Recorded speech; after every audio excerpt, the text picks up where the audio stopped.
දැන්ද හුන්නේ පසිය බෑලා දුවපා. කඩපි හොරපොල්. ඔද පට්ට කම්මැලි දවසක් නීපා. දැන් පට්ට අවුල්ලා. තිබාකුත් තියෙනවා. මේ පොලී ගුණයලු අත්තනම් තැඹිලි තියෙනවා යමන් දෙපැත්ත පොඩ්ඩක්. යමන් බා. ඒවා අද වහිද්දන්න මොකද? අටෝ කියන්නේ යමන්ද කුරුඹ ගඩක් ගහන්න. යම. ඉස්කෝලේ යන පිටින්නේ බං. ඉස්කෝලේ යන පිටින් අවුල නෑ බං අපි යමන් බා. ඒ යමන් බා.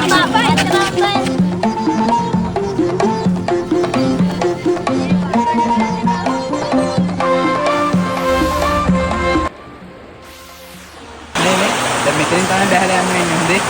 ඔයකම් බෑ හොඳේ.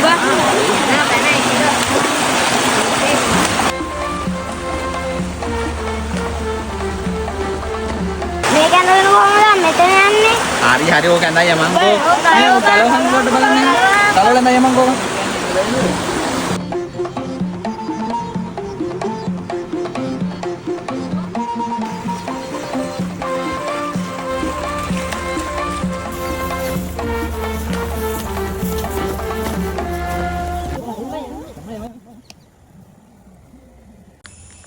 අම්මට දිරි ගුණයාගේ අම්මා ගෙඩිය පැපිලි කීනවා. දැන් ඉතින් මෙච්චර අමාරුවෙන් ආවාගේ නෙමෙයි දැන් කවද ගහවට නගින්නේ? ඔකලගේ ඉතින් මං හැමදාම නගින්න ඕනද බං? බල්ලු වැඩ කරන්න එපා බං. බණි බං හරි දැන් වෙලා යනවා ටක් ගාලා කරමු. ඔබ බලන්න මොන යනවාද කියලා මම මෙතන ඉන්නම්. උඹලත් වටේටම ඵලයන්. හරි යමන්කෝ ඉඳ. මේ දැන් නිකන් ඉන්න වැඩ කරන්න ඕන අපි. ඒකයි. නාතුමින් නගිමුන කඩමු හොරපොල්. මේ ඔබ දැනගනින් යකෝ හොරපොල් ගන්න මේ ගුණේරියාගේ පොල්වත් නෑ.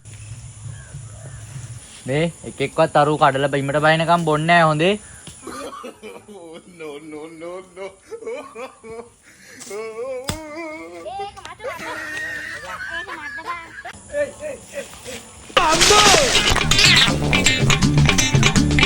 ඒ මොකෝ කොහෙද දුවන්නේ? පොලී ගුණ යනවා දුවපන්.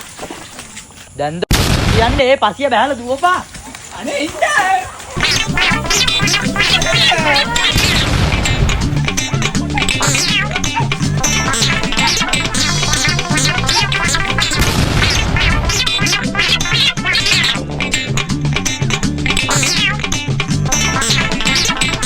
මේ මාර්සි ඉන්න කොහොමද? ඔක්කොම ආනේ මෙතනට ගහන්න. අම්මා. සියසන්නේ නවුලන්නේ. අම්මා. බල්ලු වැඩ කරන්න පුරුදු වෙන්න එපා හොඳේ. මේ කාටවත් අවුලන්නේ නැහැ ඔක්කොම හොඳින් නේද? යමන් දෙනා. යම. යාට කෝපොයි කලිසම. අද ඔය සිතරිදුනා